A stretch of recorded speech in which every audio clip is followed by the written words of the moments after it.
En ce mois de juin 2015, j'ai emmené 2 groupes différents faire ce sentier des Capitelles. En premier, un groupe de géocacheurs et ensuite un groupe de botanique.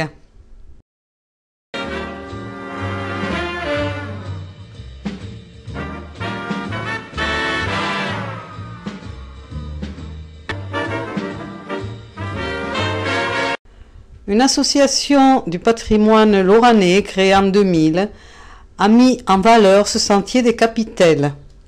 Tracé du sentier avec 4 choix de sortie et réhabilitation de certaines capitelles. Le lieu a été choisi pour ses paysages exceptionnels. Vignes, bois de pin,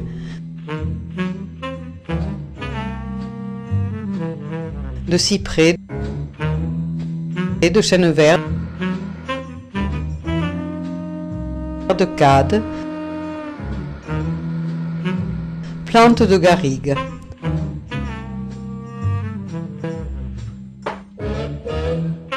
Les anciens chemins de charrette ont été réouverts et les pentes les plus abruptes ont été aménagées avec des marches en pierre sèche. À l'origine, en 1813, des petits propriétaires achètent à la commune des parcelles de terre, les épièrent et construisent, avec les pierres ramassées sur les parcelles, des abris, des murs, des clôtures en pierre sèche.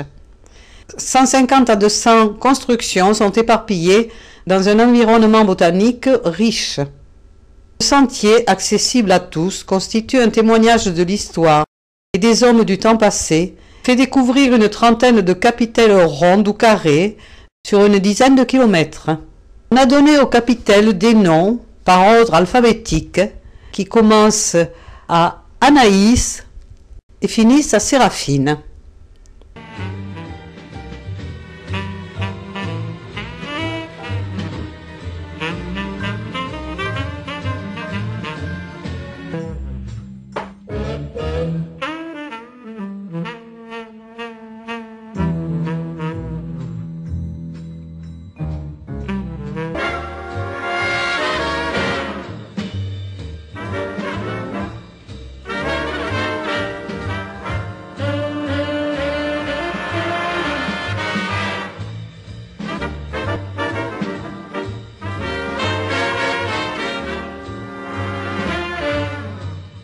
On a pu admirer de l'Égilops, ancêtre de notre blé,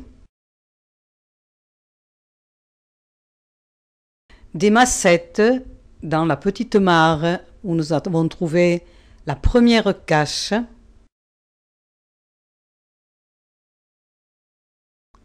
le cirse vulgaire,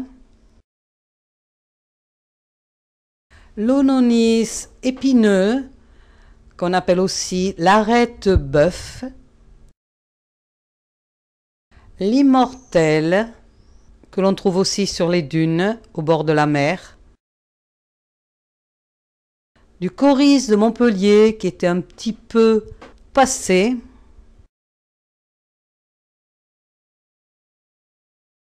nous avons vu plusieurs ormes champêtres, reconnaissables à ses feuilles, qui ont un limbe dissymétrique, comme on le voit sur la photo, du gaillet vrai, appelé aussi caillelet, et de la germandraie tomenteuse.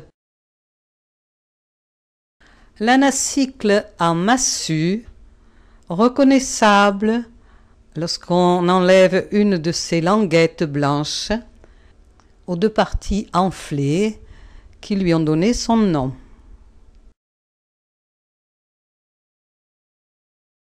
On a admiré la lezée conifère avec son fruit comme un cône de pain,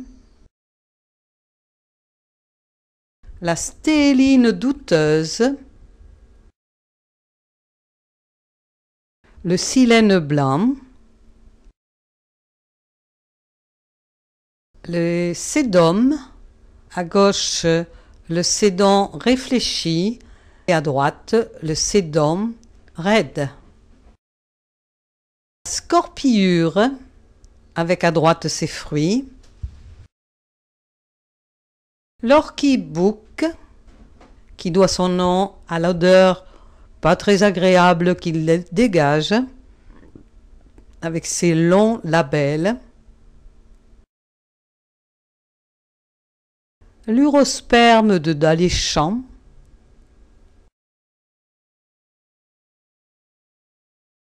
Le césélie tortueux, qui n'était pas encore fleuri, puisqu'il fleurit à la fin de l'été.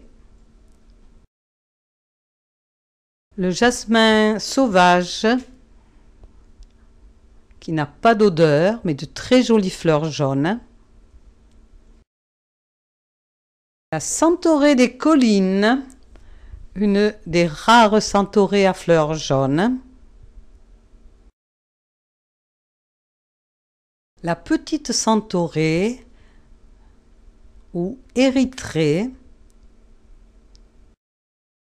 Le fragon, appelé aussi petit hou, avec ce que l'on prend pour des feuilles, mais qui sont en réalité des tiges modifiées, où poussent ces petites fleurs violacées en étoiles et ses fruits rouges.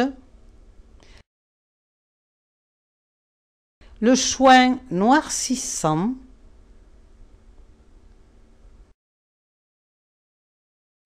La chlore perfoliée ou Blackstony perfoliée, avec ses feuilles collées par deux, qui donne l'impression que la tige transperce la feuille.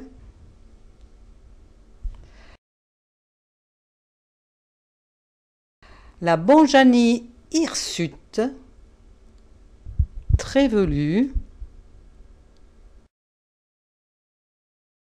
Et nous terminons avec la campanule réponse.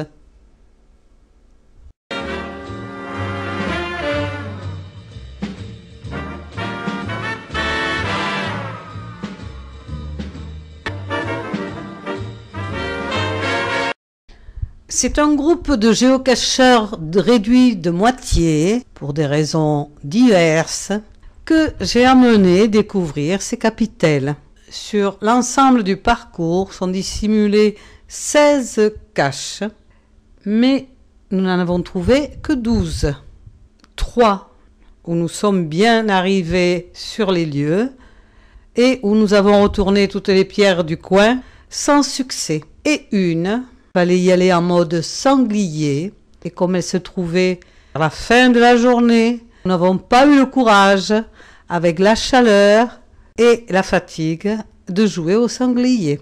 Quant à la 4e boîte non trouvée, grâce à Serge, qui est revenu refaire le parcours avec moi, après avoir étudié sur les cartes chez lui, il nous a dégoté un petit chemin pour arriver à la cache sans jouer au sanglier. Certaines caches particulièrement originales plaisent plus que d'autres. Ainsi, celle de la grenouille dans la mare ou de la vieille branche, mais surtout la cache spéciale enfant qui a toujours un énorme succès, même si parmi nous il n'y avait que de vieux enfants, car c'est une grande boîte remplie d'un tas de petits jouets. Après cette superbe journée, il ne restait plus qu'à rejoindre le village de l'Or Minervois pour retrouver nos véhicules.